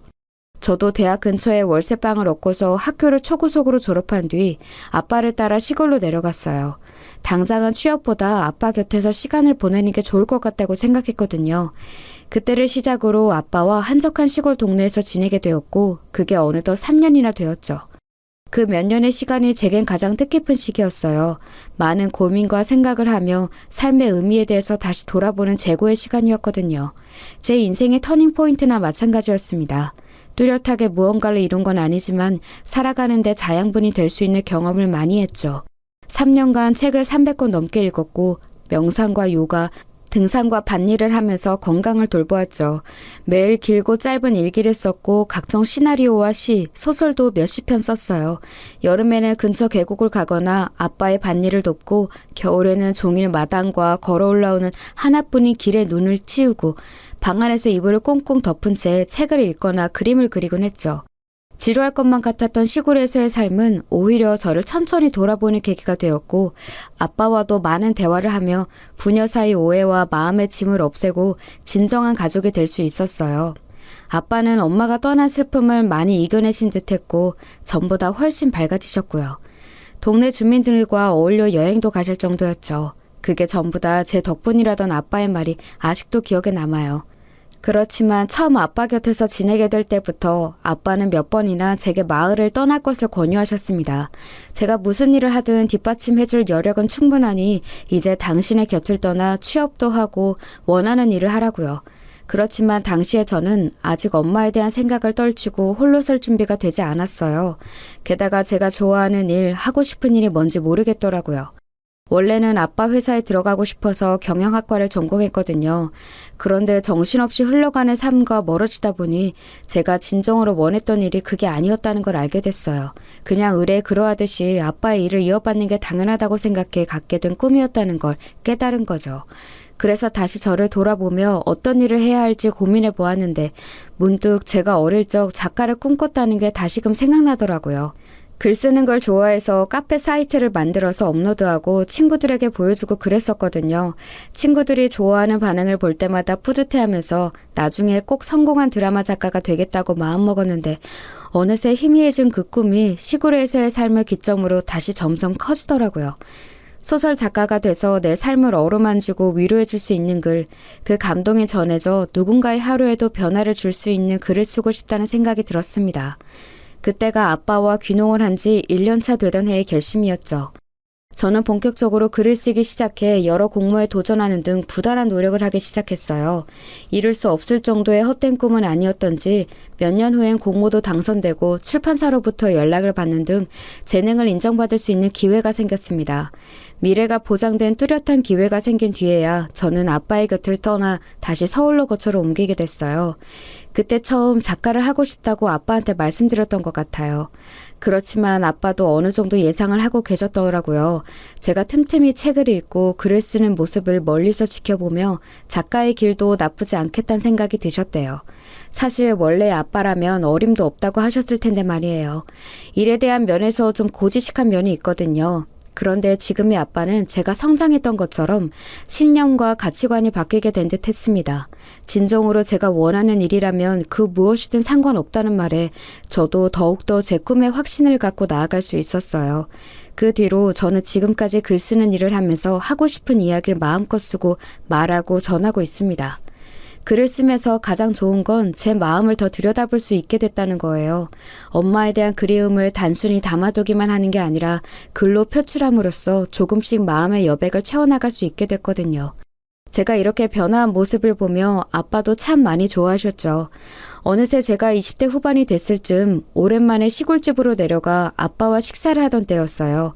오랜만에 아빠가 좋아하는 감자국을 만들고 있는데 저에게 이렇게 말씀하시더군요. 소영아, 너도 이제 30이 가까워졌고 일도 그만큼 안정됐으면 이제 평생 함께할 사람을 찾아보는 건 어떠니? 마음 맞는 사람을 찾는다고 곧바로 찾아지는 것도 아니다만 지금의 넌 그쪽으로는 마음을 아예 열지 않는 것 같아서 너무 닫아놓거나 막아두지 말라는 이야기야. 누군가 너에게 다가갈 수 있도록 요즘 같은 세상에 결혼이 꼭 필요하겠냐마는 네 곁에서 함께 달려주고 땀을 닦아주고 응원해줄 수 있는 사람은 꼭 필요해. 아빠도 네 엄마가 있어서 가능했던 일들이 많거든. 소영이 너도 그런 반려자를 만났으면 좋겠다. 아빠가 처음으로 꺼낸 이야기에 당황했지만 이내 알겠다고 답했습니다. 아빠가 어떤 마음으로 그런 이야기를 하셨을지는 대충 알고 있었어요. 제가 다른 또래들처럼 사랑도 해보고 연애도 해보면서 보통의 삶을 살게 바라셨던 거겠죠. 아빠는 엄마를 만난 게 세상에서 가장 잘한 일이라고 했으니 삶 속에서 사랑이란 가치가 중요하다는 걸 저도 알았으면 좋겠다는 뜻으로요. 그 당부를 들으니 저도 누군가를 만나야겠다는 생각이 그제야 슬며시 들더군요. 그때 곧바로 떠오른 한 사람이 있었어요. 대학 초반에 저에게 고백했던 과 선배가 있었거든요. 사실 과 내에선 인성도 성격도 다 좋다고 소문이 자자했던 사람이었고 실제로 만났을 때도 정말 좋은 사람이란 걸 단박에 알 수 있었어요. 다정하고 배려심 깊고 세상을 아름답게 볼 줄 아는 그런 사람이었거든요. 다들 그 선배가 연애하며 정말 잘해줄 것 같다고 임모와 칭찬했는데 뜻밖에도 학기가 끝날 무렵 친한 후배 사이 정도였던 저에게 고백을 해온 겁니다.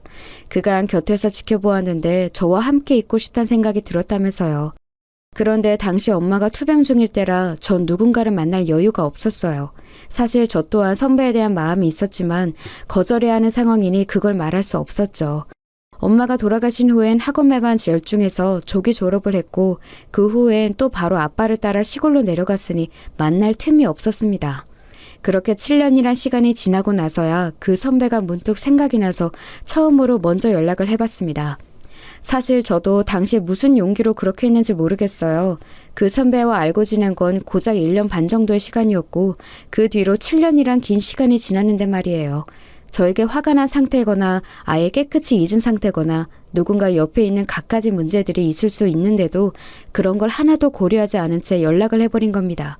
그런데 내심 거절당할 줄 알고 있었던 저의 안부에 선배는 응해주었고 우리는 그렇게 아주 오랜만에 만나게 됐어요. 오랜만인데도 선배는 어색해하지 않고 웃으며 저를 반겨주었습니다. 선배는 취직해서 일반 회사에 다니고 있었고 제가 사는 지역 근처에서 살고 있다고 했어요. 그렇게 이런저런 안부를 주고받다가 선배가 단도직입적으로 저에게 물었습니다. 연락을 해온 이유가 뭐냐고요. 사실 애들러 말할까 하다가 그냥 솔직히 말했습니다. 저에게 어려운 상황이 있었고 이제 여유가 생기고 나서 가장 먼저 생각난 사람이 선배였다고요. 그러자 돌고 돌아왔지만 이제라도 연락줘서 고맙다며 고작 1년 조금 넘게 안 사람인데도 그간 많이 생각났다고 하더군요. 참 신기했어요. 나만을 기다린 게 아니라 하더라도 그 긴 시간 동안 저를 잊지 않았고 마침 선배에게 애인이 없었고 우리 둘이 이렇게 만나게 된 게 전부 다 신기할 따름이더라고요. 그래서 하늘에 있는 엄마가 저에게 좋은 사람을 보내준 거라고 생각하기로 했습니다. 아빠의 걱정을 덜어주고 제 마음을 채워줄 수 있는 사람을요. 그렇게 우리는 기적처럼 다시 만나 연애를 시작하였고 이내 결혼까지 골인하게 됐습니다. 이제는 남편이 된 그 사람과 종종 그날을 다시 떠올려요. 남편은 저에게 처음 거절당했을 때 살면서 가장 큰 시련으로 느껴졌고 꽤 오랫동안 힘들어했다고 하더라고요. 아무래도 20대 초반이었으니 시기적으로 더 힘든 것도 있었지만 그래도 저에 대한 마음이 생각보다 깊었었나 봐요. 그래도 이렇게 다시 만난 걸 보니 무의미한 시간은 아니었네요. 어쨌든 결혼까지는 굉장히 순탄한 흐름이었습니다. 시부모님도 굉장히 친절하시고 저희의 선택을 존중해 터치를 적게 하는 편이셨어요. 아빠도 남편이 될 사람을 마음에 들어 하셨고요. 다만 남편이 형제가 좀 많거든요. 무려 4형제예요. 요즘 같은 때에 이렇게 형제가 많은 사람은 보기 힘들다고 생각했는데 말이죠. 남편은 위로 형이 2명이 있었고 막내 여동생은 해외에서 유학 중이어서 저도 결혼식 때 얼굴을 볼 수 있었어요. 남편은 형제가 많아서 좋다고 하더라고요. 형들이랑 특히 우애가 좋았대요. 큰형은 남자답고 위계질서를 중요시 여기는 마초 같은 성격이지만 동생들을 끔찍히 아껴주는 편이라 하고요. 작은 형은 큰형보다 유순하면서 합리적이고 이성적인 편으로 늘 관계를 중재하고 이어주는 역할이었다고 해요. 남편은 형들을 잘 따르고 애교를 부리는 막내처럼 자랐고요. 형들은 이미 결혼을 해서 분가했는데 두 형제 사이가 워낙 좋아서 그런지 집도 가까워서 자주 모인다 하더라고요. 신기한 건 손윗동서 둘의 사이가 좋아서 정말 친구처럼 자주 만나 쇼핑도 하고 영화도 보면서 어울려 지낸다고 하는 겁니다. 아무리 그래도 동서지간으로 맺어진 연인데 그렇게 따로 가까운 사이가 될 수 있는 게 신기하긴 하더라고요. 남편도 제가 두 사람과 함께 어울려 잘 지내기를 바라는 듯 했습니다. 형들, 형수들, 그리고 우리 둘이 모여 6명이 같이 여행을 가는 걸 매번 이야기해왔다면서요. 전 외동으로 크기도 했고 외향적으로 사람들과 잘 어울리는 편은 아니어서 좀 부담되긴 하더라고요. 그렇지만 사랑 넘치는 가정을 꾸리는 게 제가 늘 바라던 소망이라 노력해보겠다고 했죠. 결혼식을 앞둔 지 3달 전 그렇게 처음으로 남편의 형제들, 그러니까 아주버님들과 동서들을 만나는 날이 왔어요. 마침 그날은 아주버님의 생신이었고 새로 시작한 사업을 축하하기 위해 만들어진 자리였습니다. 시부모님은 따로 뵈었지만 형제들을 보는 건 처음이라 떨렸어요. 어른들이 아닌 또래들이라 더 긴장하기도 했죠. 약속한 날이 되고 모임 장소가 아주버님 댁이라 이것저것 과일과 디저트를 준비해 갔습니다. 다들 반갑게 맞이해 주시더라고요. 아주버님들은 남편 말대로 호탕하셨고 유쾌했습니다. 동서들도 처음에는 살짝 낯을 가리는가 싶더니 이내 말도 먼저 걸어주고 살갑게 챙겨주시더라고요. 긴장이 곧 풀려서 저도 조금씩 먼저 말을 꺼내고 적극적으로 반응할 수 있었어요. 듣기로 동서들은 강남 출신에 태어난 곳이 비슷해서 가까워졌다고 하더라고요. 아주버님 댁도 강남 쪽이라 다들 그쪽 지리에 익숙해 대화 주제도 점점 그들의 관심사로 옮겨졌습니다. 강남 집값, 땅값, 새로 생긴 상권과 관련 정책, 아이들 교육시설 등등 서울로 다시 온 지 얼마 안 됐고 지역에 크게 관심이 없던 저는 주제를 따라가지 못하고 듣고만 있었죠. 시댁도 가족들은 강남에 살고 있는 걸 큰 자부심으로 여기고 그쪽 메리트에 대해서 고민과 생각이 많은 것처럼 보였습니다. 서울의 핵심인데 왜 이렇게 지원이 적냐. 인프라가 더 커져야 한다. 강남 아이들이 대한민국을 이끌어갈 건데 교육적으로 더 뒷받침해 줄 수 있는 시설이 마련돼야 한다. 같은 이야기를 주고받는데 왠지 신기하더라고요. 강남 엄마들이 이런 건가 싶기도 하고 사실 좀 선민의식 같잖아요. 강남에서 태어난 것 자체로 선택받은 거라 생각하고 나머지 지역과 사람들이 자신들이 아래에 있어야 한다고 당연히 생각하는 것 같아서요. 굳이 따지고 보면 동서들이 강남에 태어난 것 말고는 그다지 우리와 뭐가 다른지 모르겠거든요. 큰 동서는 명문고까지는 나왔지만 대학을 잘못 가서 편입 준비하다 결국 졸업을 못했다고 하더군요. 그 후부터는 회사를 자주 이직하면서 지금은 또 한 번 퇴사한 후 쉬고 있는 기간이라고 했고요. 다니는 회사마다 자기 그릇을 담아낼 수 있는 곳이 아니어서 그만두는 거라 하더군요. 둘째 동서는 명문고 명문대를 나와 그 자부심으로 살아가다가 정작 하고 싶은 일이 마땅히 없어서 지금은 아이들 가르치는 개인 과외로 모든 수입을 벌고 있다고 했어요. 여기까지 다 본인들 입으로 말한 거예요. 자신을 담을 그릇이 못 돼서 너무 작은 일이어서 더 큰 일을 해야 할 사람이어서 라는 이유로 밥 먹듯이 퇴사를 하는 사람과 지금까지 취업을 하지 못한 사람이 모여 매일 부조리한 사회를 꼬집고 나라를 비판하니 사실 좀 아이러니하게 느껴지더군요. 무엇보다 사회에서 배려받아야 할 약자들은 도태되게 두고 앞서 나가는 이들을 위한 복지 시스템이 있어야 나라가 잘 살고 선진국으로 도약할 수 있다는 별의별 헛소리를 다 하더라고요. 아주버님들과 남편은 이런 분위기가 익숙한 건지 동서들의 이야기를 듣지 않고 형제끼리 모여서 스포츠나 회사 얘기를 하고 있고요. 그래서 동서들 이야기를 듣던 중 저도 모르게 푹 하고 웃음이 나왔습니다. 제 작은 웃음소리에 한순간 정적이 찾아왔어요. 너무 작은 소리였는데도 다들 그걸 듣고서 놀란 표정으로 저를 쳐다보더라고요. 멀리서 다른 이야기를 나누던 아주버님들까지도요. 그건 분명 제 실수가 맞아요. 생각지 못하게 나온 거라 저 또한 많이 당황스러워서 손살을 치며 그냥 혼자 생각하다가 그런 거라고 둘러댔습니다. 그러자 첫째 동서가 다시 미소를 지으며 저에게 묻더군요. 소영 씨는 어디서 왔다고 했죠? 부모님은 어디에서 무슨 일 하세요? 갑자기 왜 부모님 직업을 묻는 건지 이유를 알 수 없었지만 솔직히 대답했어요. 저는 서울 성북구 쪽에서 살다가 엄마가 돌아가신 뒤 아빠랑 같이 경기도로 귀농했어요. 거기서 3년 좀 넘게 살다가 일 시작하면서 저 혼자 다시 서울로 올라왔고요. 귀농을 했다고요? 그럼 그 깡시골에서 아버지 혼자 지내고 계신 건가? 많이 걱정되겠다. 그런 환경에 나이 든 어른 혼자 두는 게... 왠지 묘하게 웃음기 섞여 깔보는 듯한 말투에 깡시골이란 단어를 쓴 게 어이가 없더라고요. 분위기를 망치고 싶진 않아서 최대한 공손 대답했습니다. 대신 걱정해 주신 거 맞죠? 감사해요. 그렇지만 뭐 애를 혼자 둔 것도 아니고 어른인데 염려될 건 없죠. 그리고 여기나 거기나 다 사람이 사는 곳이고 사람 사는 거 다 비슷한데 못 살 게 뭐 있나요? 제 말에 동서들은 우물쭈물하더니 이내 다른 이야기로 화제를 돌려버렸습니다. 전 당시 잘 넘겼다고 생각했거든요. 비록 작은 실수를 했지만 그쪽에서도 무례하게 나왔으니 서로 잘 참고 좋게 넘어간 거라고요. 남편도 그 사이에 달라진 분위기는 못 느꼈다고 했고요. 그런데 그건 순전히 저만의 착각이었습니다. 그날부터 동서들의 괴롭힘이 시작되었거든요. 그 뒤로 모임이 있으면 동서들은 제가 어색해할 수 있으니 저를 빼고 남편만 오라 하거나 시댁 모임에서 저를 소외시키는 등 교묘하게 어려운 분위기를 조성해 갔어요. 왜 그런 거 있잖아요. 대놓고 물어보기엔 애매한데 기분은 계속 나빠지는 그런 따돌림 분위기. 그걸 저만 느끼는 건지 남편과 시부모님은 아예 모르는 눈치더라고요. 남편에게 대놓고 형님들이 자꾸 내 말을 못 들은 체하고 무시한다. 자꾸 나를 없는 사람 취급한다 라고 말하면 기분 탓이라며 두 사람이 워낙 절친해서 제가 오히려 소외감 드는 거라고 말하더군요. 남편이 다정하긴 하지만 원체 세심한 편은 아닌지라 모르는 것 같다고 생각했어요. 기분 탓이라고 하기에 그냥 넘길 수 없는 일이 자꾸만 겹쳐지고 있었거든요.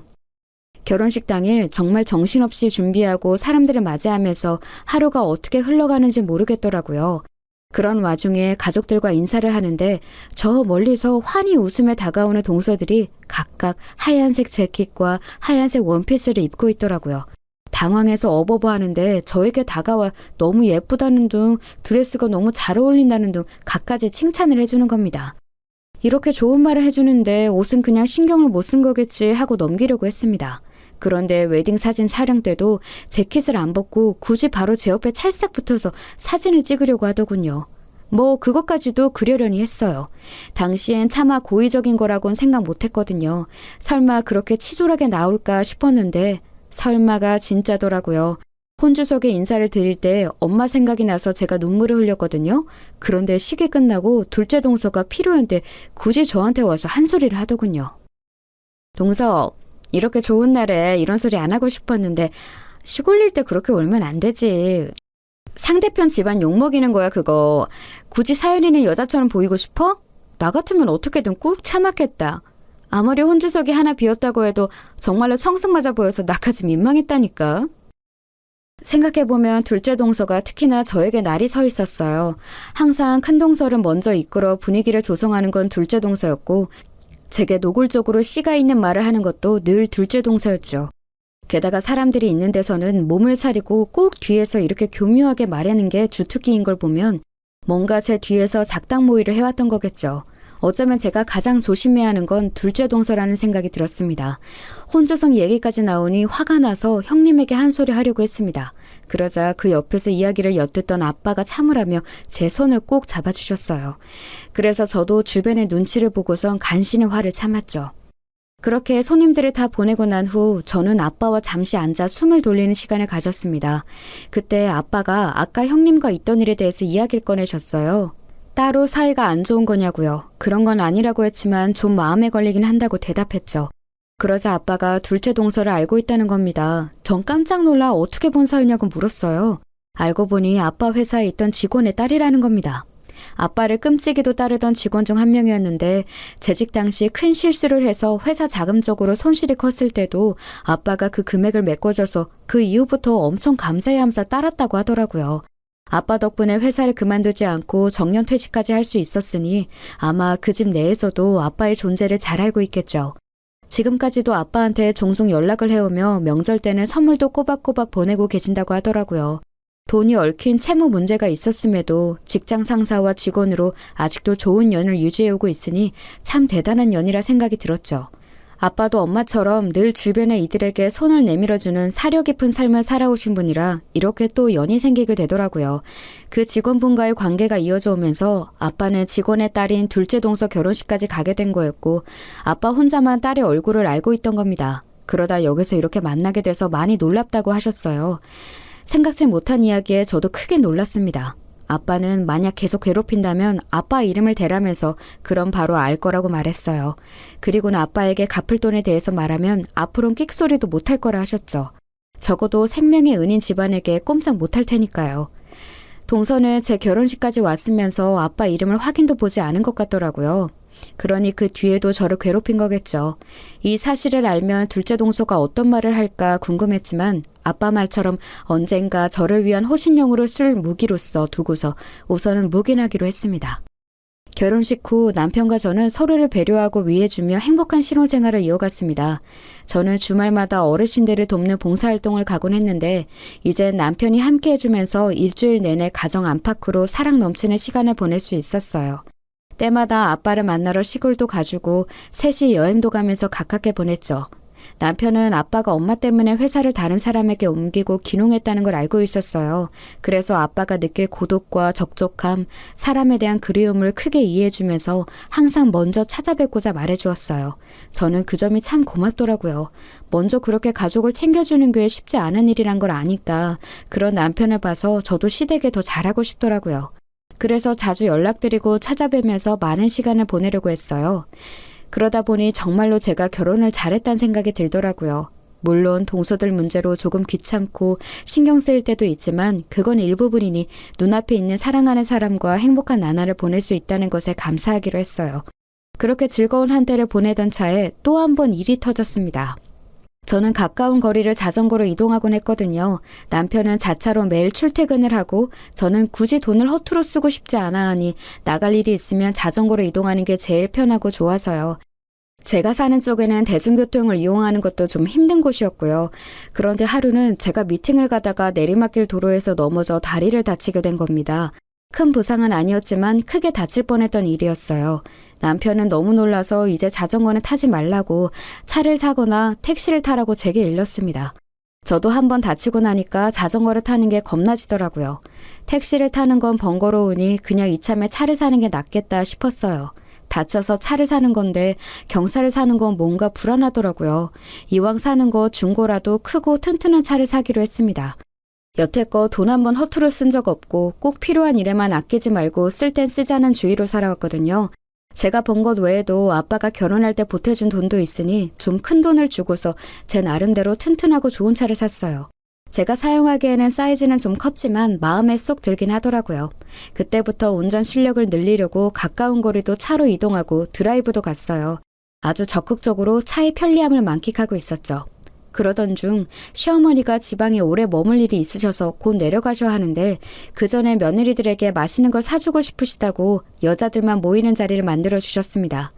그런데 당시 하필 태풍이 오던 터라 약속을 취소하시려다 다음번에 다시 나를 잡기는 힘들 것 같아서 차를 타고라도 이동하는 게 좋겠다고 의견이 모였어요. 동서들은 기름값이 아깝다며 한 차로 이동하자고 하기에 최근에 제가 차를 샀으니 제 차로 이동하자고 말씀드렸죠. 그렇게 약속날 시어머님과 동서 두 분을 모시고 음식점으로 향했습니다. 그런데 작은 동서가 자꾸만 큰 동서에게 귓속말을 하는 겁니다. 뒷좌석에 앉아서 둘이 수군대는데 왜 이리 신경 쓰이던지 어머님은 제게 운전을 잘한다며 큰 차를 산 게 잘했다고 해주셨어요. 그러자 둘째 동서가 큰 동서를 보며 웃더라고요. 참다 못한 제가 먼저 물어보았어요. 무슨 일 있냐고. 그러자 둘째 동서가 큰 동서에게 눈치를 주더라고요. 그러자 큰 동서가 곤란한 척하며 말하길 아이 동서가 글 쓰는 일 한다고 들었는데 그거로 많이 벌어봤자 얼마나 벌겠어요. 아이 그런데 이렇게 턱하고 큰 차를 샀으니 뭐 우리는 로또라도 당첨됐나 싶은 거죠. 서방님도 부서로 옮겨서 요즘 벌이가 그렇게 넉넉한 편이 아니라던데 동서가 너무 욕심내서 무리한 게 아닌가 싶네요.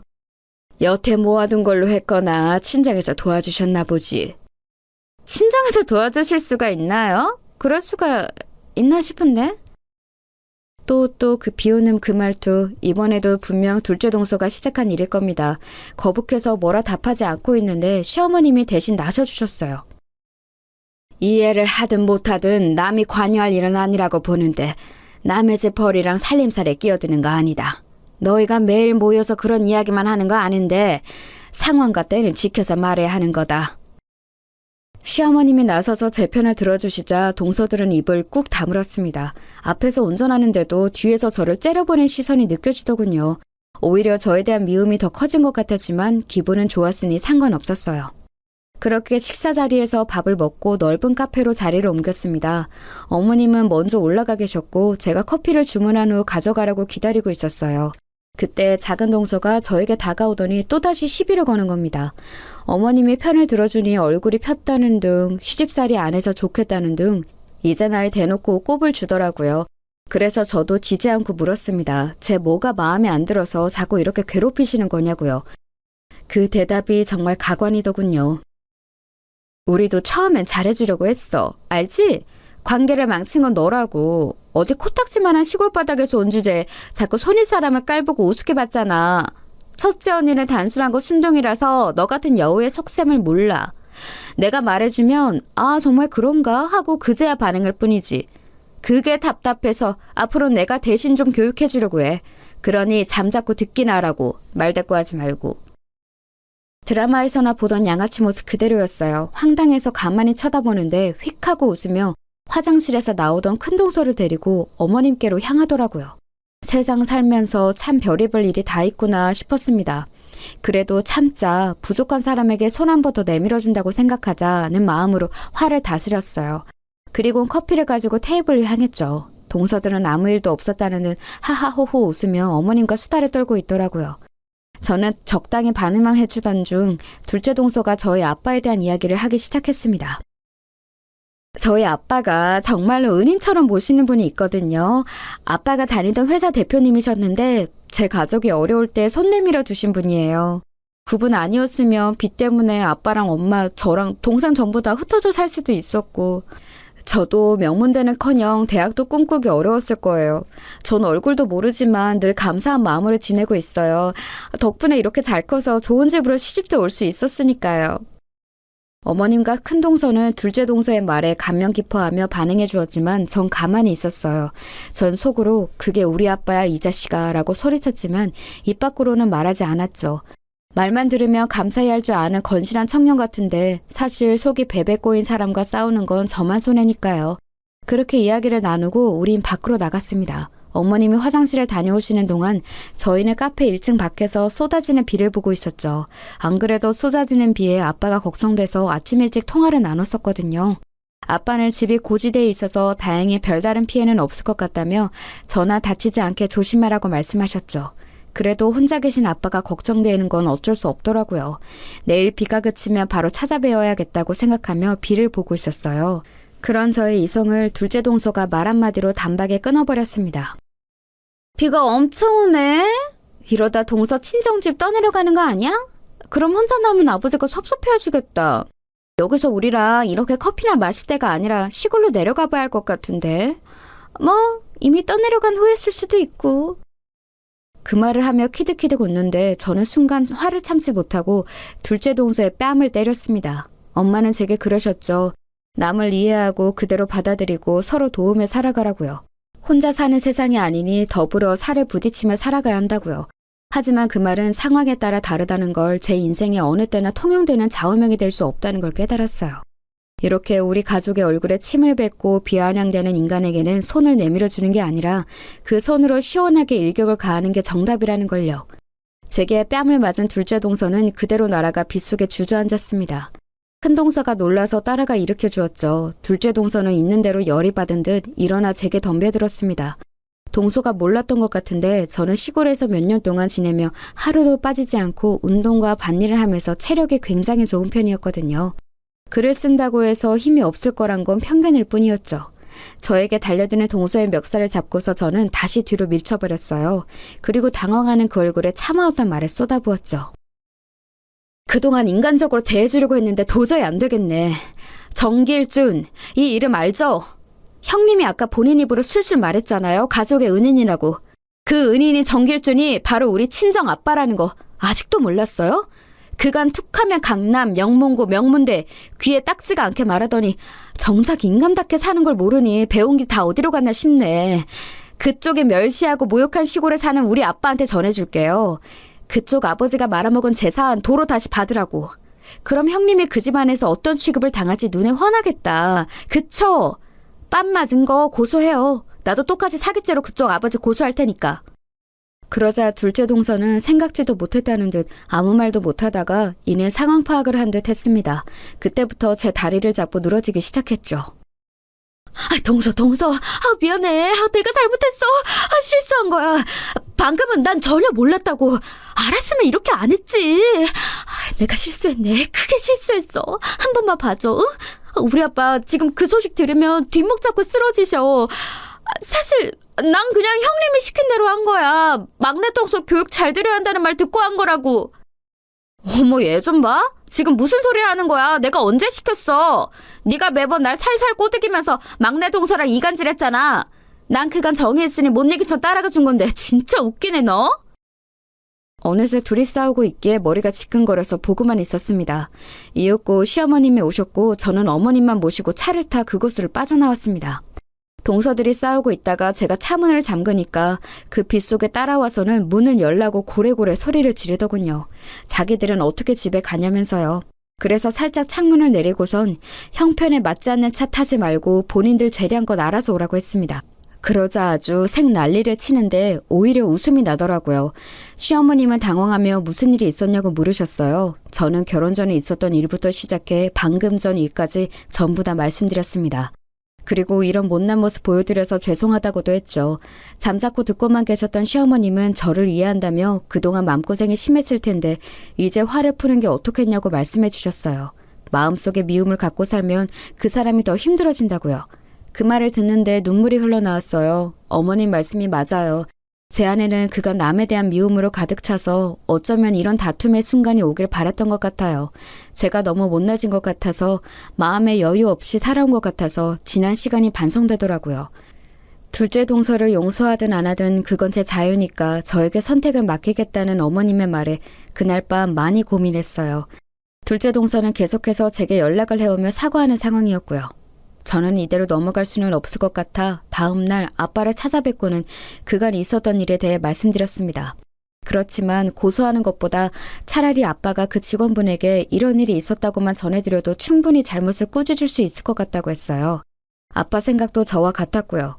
아빠는 곧장 그 직원에게 전화해 둘째 동서와 제 사이에 있던 일에 대해 전하셨죠. 아빠는 제게 고생을 너무 많이 하는 것 같아 마음이 아프다고 하셨지만 저는 오히려 제가 얻은 깨달음에 대해서 말했어요.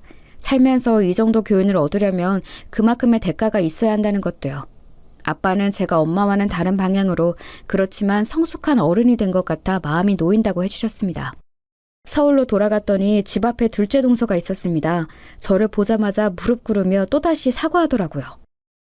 동서 미안해.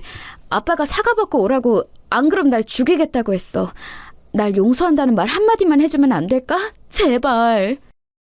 언젠가 그 말을 해드릴게요. 그런데 지금은 안 돼요. 살면서 저한테 갚아나가세요. 그럼 나중에라도 용서한다고 할게요. 언제가 될진 모르지만. 둘째 동서를 차가운 바닥에 혼자 두고서 집으로 돌아가는데 속이 뻥 뚫리는 기분이었습니다. 사실 완전한 해피엔딩은 아니에요. 그 뒤로 큰 동서와 작은 동서는 앙숙이 돼 서로만 보면 이를 가는 사이가 되었고 세 형제의 부부 모임은 다시는 진행될 수 없었죠. 그 원인이 저인 것만 같아 마음이 불편했지만 이제는 제가 잘못이란 생각은 안 하려고요. 오히려 악의 원흉을 없앤다고 생각하며 마음이 편해지는 것 같기도 하고요. 어찌됐든 저는 앞으로 조금 더 성숙한 어른이 될 수 있도록 많이 공부하고 배우려고요. 헛똑똑이가 되며 동서들처럼 저렇게 내가 아닌 타인에게 손가락질을 하는 순간이 올지도 모르니까요. 많이 배우면서도 엄마 말씀처럼 제가 필요한 누군가에게 손을 내밀어 줄 수 있는 그런 사람이 되도록 노력해 보겠습니다. 그럼 제 이야기를 들어주셔서 감사해요. 여러분의 오늘 하루가 해피엔딩이길 바랍니다.